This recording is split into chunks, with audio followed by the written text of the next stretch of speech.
පසුගිය බදාදා රාත්‍රියේ පාකිස්තානයේ ආරක්ෂාව පිළිබඳ අවිනිශ්චිත තත්ත්වයක් ඇති වූ අවස්ථාවේදී බ්‍රහස්පතින්දා අලුයම ශ්‍රී ලංකා නායක චරිත අසලංක ඇතුළු ක්‍රීඩකයන් 7 දෙනෙකු ආපසු පැමිණීමට සූදානම් වී සිටි බව ඊයේ සතියාන්තයේ ඉංග්‍රීසි පුවත්පතක් වාර්තා කළා.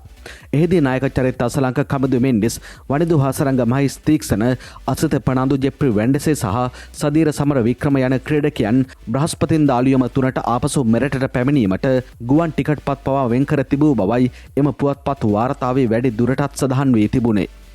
ඒ පිළිබඳ ශ්‍රී ලංකා ක්‍රිකට් ආයතනය දැඩි ස්ථාවරයක පසුවීම සහ රාජ්‍ය තාන්ත්‍රික බැදිහත්වීම මතයි පසුව මෙම ක්‍රීඩකයන්ගේ තීරණය වෙනස් වී තිබෙන්නේ. චරිත අසලංක ඇතුළු පිරිස ආපසු පැමිණිය හොත් ඒ වෙනුවට දිනේෂ් චන්දිමල් කුසල් ජනිත් පෙරේරා විසෙන් හැලබගේ නිරෝසන් දික්වැල් ඇතුළු පිරිසක් පාකිස්තානයට පිටත් කර හැරීමටත් සූදානමක් පැවති බව එම සතියාන්ත ඉංග්‍රීසි පුවත්පත වාර්තාවේ වැඩි දුරටත් සඳහන් වී තිබුණා. කෙසේ වෙතත් මෙවන් පසුබිමක තරග සංචාරක නිරත ශ්‍රී ලංකා කණ්ඩායමේ නායක චරිත අසලංක සමගින් වේගපන්දිය වන ක්‍රීඩක අසිත ප්‍රනාන්දු යලි ශ්‍රී ලංකාවට පැමිණෙන බව ශ්‍රී ලංකා ක්‍රිකට් ආයතනය අද නිල වශයෙන් නිවේදනය කළා. අසනීප තත්ත්වයක් හේතුවෙන් ඔවුන් දෙදෙනා එළඹෙන 2023 කොන් තරගාවලියට ක්‍රීඩා නොකර මෙරටට පැමිණෙන බවයි ක්‍රිකට් ආයතනය එහිදී වැඩි දුරටත් සඳහන් කළේ. ඒ අනුව තුන්කොන් තරගාවලිය සඳහා වන ශ්‍රී ලංකා සංචිතයට පවන් රත්නායක කැඳවීමට තේරීම් කමිටුව පියවර ගෙන තිබෙනවා.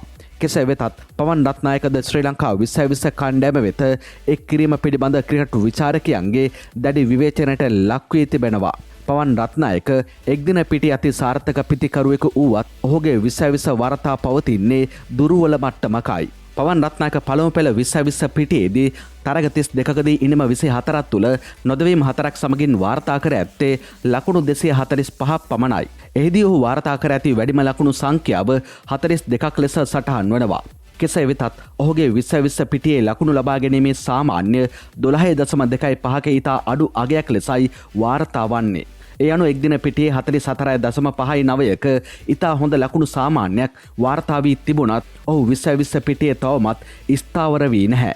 මේ අනුව පවන් රත්නායක මෙලෙස 2020 ජාත්‍යන්තර පිටියට කැඳවීම තුළින් ඔහුගේ සමස්ත ක්‍රිකට් අනාගතයම කාබාසනය කිරීමේ උත්සාහයක් බවයි බහුතරයකගේ මතය වී ඇත්තේ. පවන් රත්නායක අංක 4 ස්ථානයේ පිතිකරුවෙකු වුවත් පාකිස්තානයට එරෙහි අවසන් එක්දින තරගයේදී අගපෙළ පිතිකරුවෙකු ලෙස කැඳවීමත් බොහෝ දෙනාගේ දැඩි විවේචනයට ලක් වුණා.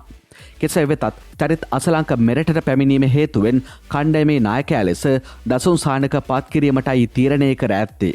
මේ අනුව ශ්‍රී ලංකා නිල වෙබ් අඩවියේ දක්වා ඇත්තේ මෙලෙසයි. 2025 ශ්‍රී ලංකා පාකිස්තාන සංචාරය අසනීප තත්ත්වයෙන් පෙළෙන නායක චරිත අසලංක සහ වේගපන්දිය වන ක්‍රීඩක අසිත ප්‍රනාන්දු යන දෙදෙනාම නැවත නිවසට පැමිණෙනු ඇත. ශ්‍රී ලංකාව පාකිස්තානය සහ සිම්බාබ්වේ යන රටවල් සහභාගී වන එළඹෙන තුන්කොන් තරගාවලියට මෙම ක්‍රීඩකයන් දෙදෙනා සහභාගී නොවනු ඇත. මෙම පූර්වාරක්ෂාව පිළිබඳ තීරණය මගින් ඔවුන්ට නිසි සැලකිල්ල ලැබෙන අතර අනාගත පැවරුම් වලට පෙර සුවය ලැබීමට ප්‍රමාණවත් කාලයක් ලැබේ. දසුන් සානක නායකත්වයට අසලංක නොමැති අතර තුන්කොන් තරගාවලියේදී දසුන් සානක ශ්‍රී ලංකාව මෙහෙයවනු ඇත. සංචිතයේ යවත්කාලනය කිරීම ඒ වෙනුවට පවන් රත්නායක 2020 සංචිතයට එක්කර තිබෙනවා. කෙසේ වෙතත් හදිසියේම ශ්‍රී ලංකා 2020 කණ්ඩායමේ නායකත්වයේ දසුන් සානක වෙත පැවරීමත් සමගින් එළඹෙන තුන්කොන් තරගාවලියේ දසුන් සානක සාර්ථක වූවොත් චරිත අසලංක හට නායකත්වයේ අහිමි වීමේ අවධානමත්ද මතුව ඇතැයි සැක සංකා මතුව තිබෙනවා. අසලංක නිමාට පත් වූ පාකිස්තානයට එරෙහි එක්දින තරගාවලියේ මෙන්ම පසුගිය 2020 තරගාවලිය රැසකදීම දැඩි ලෙස අසාර්ථක වුණා. එහිදී ඔහු පිතිකරුවෙකු ලෙස පමණක් නොව තරගයක තීන්දුව తీරණ සහ ඔහුගේ උපක්‍රමද ඉතා දුර්වල මට්ටමක පැවතුණා.